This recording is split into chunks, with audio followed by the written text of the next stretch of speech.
இதுவரைக்கும் சந்திராஸ் கிச்சனை சப்ஸ்கிரைப் செய்யாதவர்கள் ரெட் கலர் சப்ஸ்கிரைப் பட்டனை ப்ரெஸ் பண்ணி சப்ஸ்கிரைப் பண்ணிக்கோங்க. கூடவே பக்கத்தில் இருக்கிற பெல் பட்டனை ப்ரெஸ் பண்ணுங்க. எங்களுடைய அப்டேட்ஸ் உடனுக்குடன் உங்களை வந்து சேரும். Hi friends, welcome to Chandra's kitchen. இந்த வாரம் முழுக்க தேவையான குழம்பு ரெசிபிஸ் தான் பார்க்க போகிறோங்க. 1 இல்லை 2 இல்லை 7 வகையான குழம்பு ரெசிபிஸ் இன்னைக்கு நம்ம எப்படி செய்கிறதுன்னு பார்க்கலாம். இது ரொம்ப சிம்பிளான இன்க்ரீடியன்ட் வச்சு ஈஸியாக சீக்கிரமாகவே செஞ்சு முடிச்சிடலாம். இந்த ஒவ்வொரு குழம்புமே ஒவ்வொரு விதமான டேஸ்ட்ல இருக்கும். இந்த வாரத்துக்கு தேவையான குழம்பு ரெசிபிஸை செய்ய ஆரம்பிச்சிடலாம் வாங்க.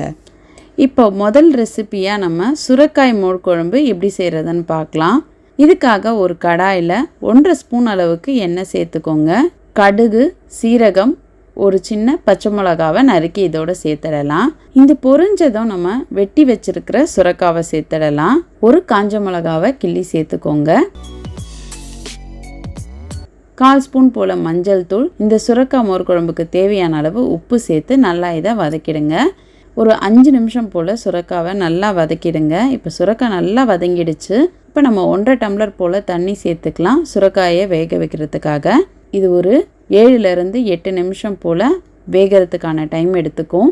இந்த மோர் குழம்புக்கு தேவையான மசாலா அரைச்சிக்கலாம். 2 கீத்தளவுக்கு தேங்காய், 1/2 ஸ்பூன் போல் சீரகம், ஒரு பச்சை மிளகாவை சேர்த்து இது எல்லாத்தையும் அரைச்சிடலாம்.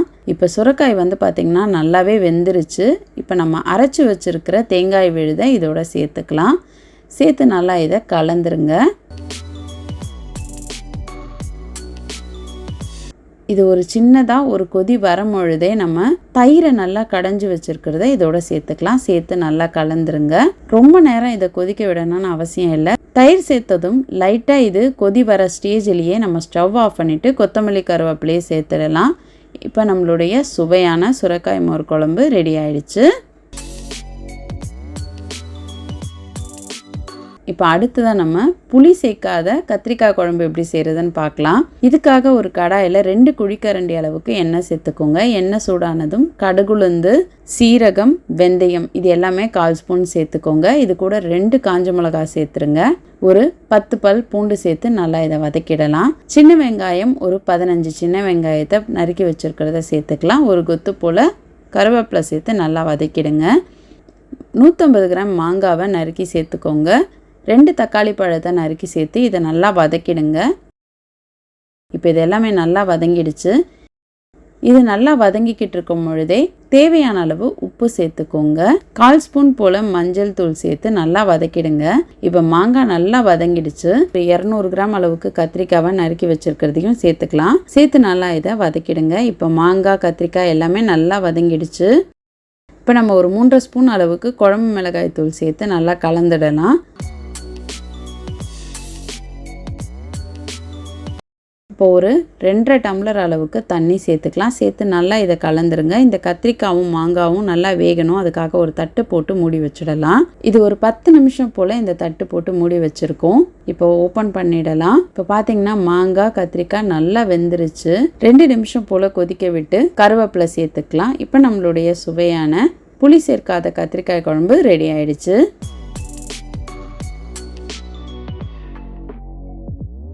அடுத்ததாக தேங்காய் பால் குழம்பு எப்படி செய்கிறதுன்னு பார்க்கலாம். இதுக்காக நான் ஒரு தேங்காவை பால் எடுத்து வச்சுருக்கேன். இது நல்ல திக்கான பால். இது ஒரு 1/2 லிட்டர் போல் இருக்குது. கொஞ்சம் போல் தேங்காய் பாலில் ஒரு சின்ன லெமன் சைஸ் அளவு புளியை சேர்த்து நல்லா இதை கரைச்சி வச்சுக்கோங்க. ஒரு கடாயில் ஒரு குழிக்கரண்டி அளவுக்கு எண்ணெய் சேர்த்துக்கலாம். எண்ணெய் சூடானதும் கடுகு, வெந்தயம், சீரகம், சோம்பு இது எல்லாத்தையும் சேர்த்தது 1/2 ஸ்பூன் சேர்த்துக்கலாம். இதெல்லாம் பொரியும் போது 7லேருந்து 8 பல் பூண்டு சேர்த்துக்கலாம். சின்ன வெங்காயம் ஒரு 10 சேர்த்து நல்லா இதை வதக்கிடுங்க. வெங்காயம் வதங்கினதும் தக்காளி ஒரு 2 தக்காளியை நறுக்கி இதோட சேர்த்துக்கலாம். இப்போ வெங்காயம், தக்காளி வதங்கிக்கிட்டு இருக்கும் போதே 1/4 ஸ்பூன் மஞ்சள் தூள், தேவையான அளவு உப்பு சேர்த்து நல்லா இதை வதக்கிடலாம். கொஞ்சம் போல் கருவேப்பிலை சேர்த்துக்கோங்க. இது கொஞ்சம் நேரம் நல்லா வதங்கட்டும். 2.5 ஸ்பூன் அளவுக்கு குழம்பு மிளகாய் தூள் சேர்த்துக்கிறேன். தேங்காய் பாலில் கரைச்சி வச்சுருக்க புளி கரைச்சலை இதோடு சேர்த்து நல்லா கலந்துடலாம். கொஞ்சம் போல் தண்ணியும் சேர்த்துக்கோங்க. சேர்த்து நல்லா இதை கலந்து விட்டுருங்க.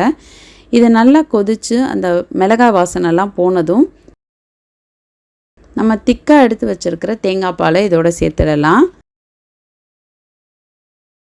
ஒரு கொதி வந்ததும் ஸ்டவ்வை ஆஃப் பண்ணிடுங்க. ஒரு தட்கா பேனில் 1 ஸ்பூன் போல் தேங்காய் எண்ணெய் சேர்த்துக்கோங்க.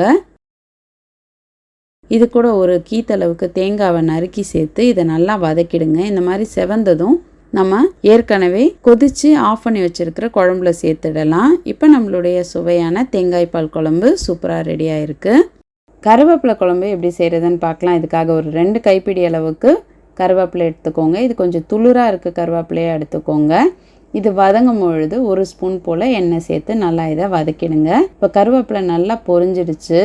இதை தனியாக எடுத்து வச்சுக்கலாம். அடுத்ததாக 1 ஸ்பூன் கடலைப்பருப்பு, 1 ஸ்பூன் உளுத்தம்பருப்பு, ஒரு 1/4 ஸ்பூன் மிளகு, 1/4 ஸ்பூன் சீரகம் சேர்த்து இதை நல்லா செவக்க வறுத்துக்கோங்க. காஞ்ச மிளகா ஒரு 6லேருந்து 7 காஞ்ச மிளகா சேர்த்துடலாம். பூண்டு ஒரு 6 பல் சேர்த்து நல்லா இதை வதக்கிடுங்க. இப்போ இது எல்லாமே நல்லா செவந்துருச்சு. நம்ம ஒரு மிக்சரில் ஏற்கனவே வறுத்து வச்சுருக்கிற கடலைப்பருப்பு, கருவேப்பிலை இது எல்லாத்தையும் சேர்த்து நல்லா பவுடராக அரைச்சிக்கலாம்.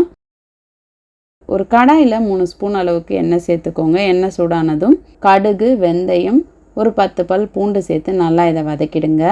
இது கூடவே நான் ஒரு பெரிய லெமன் சைஸ் அளவுக்கு புளியை கரைச்சி வச்சுருக்கேன். அதை இதோட சேர்த்துடலாம். 1/4 ஸ்பூன் போல் மஞ்சள் தூள், ஒரு 2 ஸ்பூன் அளவுக்கு குழம்பு மிளகாய் தூள் சேர்த்துருங்க. இப்போ நம்ம அரைச்சி வச்சுருக்கிற கருவேப்பிலை பொடியும் சேர்த்து நல்லா கலந்துடலாம். இப்போ இது எல்லாமே சேர்ந்து நல்லா கொதித்து எண்ணெய் பிரிஞ்சு வர அளவுக்கு வச்சுருங்க. குழம்பு கொதித்து எண்ணெய் பிரிஞ்சு வர ஆரம்பிச்சிடுச்சு. இப்போ நம்மளுடைய கருவேப்பிலை குழம்பும் ரெடி ஆகிடுச்சு. அடுத்ததாக நம்ம முருங்கைக்காய் டபுள் பீன்ஸ் போட்ட குழம்பு எப்படி செய்கிறதுன்னு பார்க்கலாம். இதுக்காக ஒரு கடாயில் 3 ஸ்பூன் அளவுக்கு எண்ணெய், கடுகு, ஒரு பச்சை மிளகாவை சேர்த்துடலாம். பூண்டு 2 பல்லை தட்டி சேர்த்துக்கலாம். சின்ன வெங்காயம் ஒரு 15 சின்ன வெங்காயத்தை நறுக்கி சேர்த்து வதக்கிக்கலாம். இது கூடவே ஒரு முருங்கைக்காவை நறுக்கி சேர்த்து நல்லா இதை வதக்கிடுங்க. ஒரு பெரிய தக்காளி பழத்தை நறுக்கி சேர்த்து இது எல்லாம் சேர்ந்து வர அளவுக்கு நல்லா வதக்கிக்கோங்க. வெங்காயம், தக்காளி நல்லா வதங்கும் பொழுதே 1/4 ஸ்பூன் மஞ்சள் தூள் சேர்த்துக்கோங்க. சேர்த்து நல்லா இதை வதக்கிடுங்க. ஏற்கனவே டபுள் பீன்ஸை நான் குக்கரில் ஒரு 3 விசில் வச்சு வேக வச்சு எடுத்து வச்சுருக்கேன். அதை இதோட சேர்த்துக்கலாம். சேர்த்துட்டு நல்லா இதை வதக்கிடுங்க. இது கூட 4 ஸ்பூன் போல் குழம்பு மிளகாய் தூள், தேவையான அளவு உப்பு சேர்த்துக்கலாம். சேர்த்து நல்லா வதக்கிட்டு முருங்கைக்காய் வேகிற அளவுக்கு நம்ம ஒரு 2.5 டம்ளர் அளவுக்கு தண்ணி சேர்த்து நல்லா இதை கலந்துடலாம். ஒரு தட்டு போட்டு இதை மூடி வச்சிடலாம். இப்போ இது எல்லாமே நல்லா கொதித்து முருங்கைக்காய் நல்லாவே வெந்துருச்சு. இந்த ஸ்டேஜில் நம்ம தேங்காய் அரை மூடியை அரைச்சி வச்சுருக்கிறத சேர்த்துக்கலாம். குழம்புக்கு தேவையான அளவு தண்ணி சேர்த்துக்கலாம். நீங்கள் விருப்பப்பட்டால் கொஞ்சமாக புளிக்கரைச்சல் சேர்த்துக்கலாம். ஆனால் இந்த குழம்புக்கு நான் புளிக்கரைச்சல் சேர்க்க மாட்டேன். இதை நார்மலாகவே சாப்பிடும்போது நல்லாயிருக்கும்.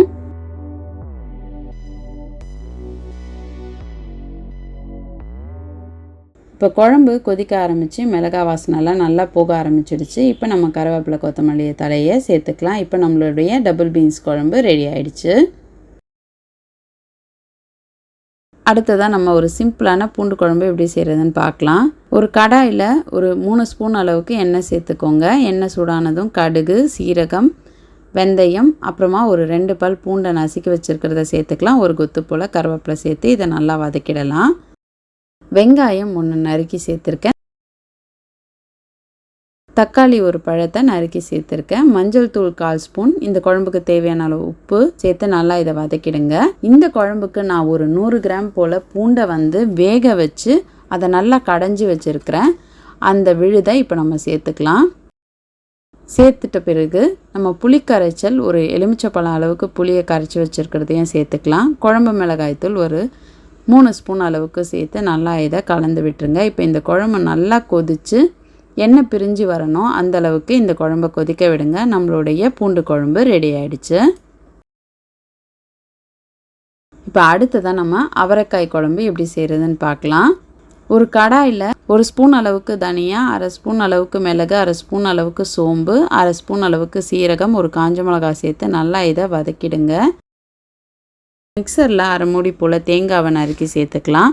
1/2 மணி நேரம் போல் 5 முந்திரியையும் 1 ஸ்பூன் கசகசாவையும் ஊற வச்சுருக்கேன். அதை இதோடு சேர்த்துடலாம். இப்போ நம்ம ஏற்கனவே வறுத்து வச்சுருக்க சீரகம், சோம்பு எல்லாத்தையும் சேர்த்து நல்லா இதை அரைச்சிக்கலாம்.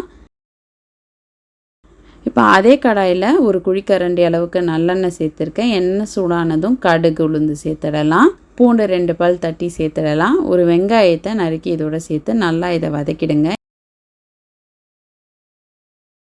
ஒரு தக்காளி பழத்தை நறுக்கி சேர்த்து நல்லா இதை வதக்கிடலாம்.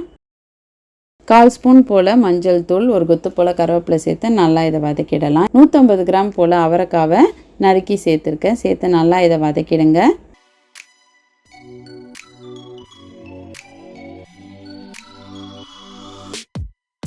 ஒரு 3.5 ஸ்பூன் அளவுக்கு குழம்பு மிளகாய் தூள், இந்த குழம்புக்கு தேவையான அளவு உப்பையும் சேர்த்து நல்லா இதை வதக்கிடலாம். 2 டம்ளர் போல் தண்ணி சேர்த்து அவரைக்காவை வேக வச்சுக்கலாம். இப்போ அதுக்காக நான் ஒரு தட்டு போட்டு மூடி வச்சிடுறேன். ஒரு 5 நிமிஷத்துலேயே அவரைக்காய் வந்து நல்லா வெந்துருச்சு. இந்த அளவுக்கு வெந்ததும் நம்ம ஏற்கனவே தேங்காய் தனியாவெல்லாம் அரைச்சி வச்சுருக்க மசாலா விழுதை இதோட சேர்த்துக்கலாம். இது கூட தேவையான அளவு தண்ணி சேர்த்துக்கலாம். சேர்த்து நல்லா இதை கலந்து விட்டுருங்க. இது ரொம்ப நேரம்லாம் கொதிக்கணும்னு அவசியம் இல்லை, தேங்காய் சேர்த்துருக்கிறதுனால.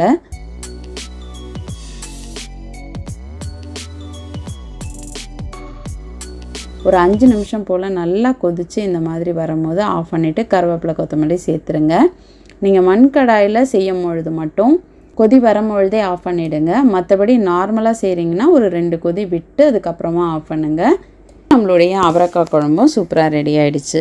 இன்றைக்கி நம்ம 7 வகையான குழம்பு ரெசிபீஸ் பார்த்தோம். இந்த குழம்பு ரெசிபீஸ் ஒவ்வொன்றுமே உங்களுக்கு ரொம்ப யூஸ்ஃபுல்லாக இருக்கும் அப்படின்னு நினைக்கிறேன். இந்த வீடியோ உங்களுக்கு பிடிச்சிருந்ததுன்னா லைக் பண்ணுங்கள். சந்திராஸ் கிச்சனுக்கு சப்ஸ்கிரைப் பண்ணலன்னா சப்ஸ்கிரைப் பண்ணிவிடுங்க. பக்கத்தில் இருக்கிற பெல் பட்டனையும் ப்ரெஸ் பண்ணுங்கள்.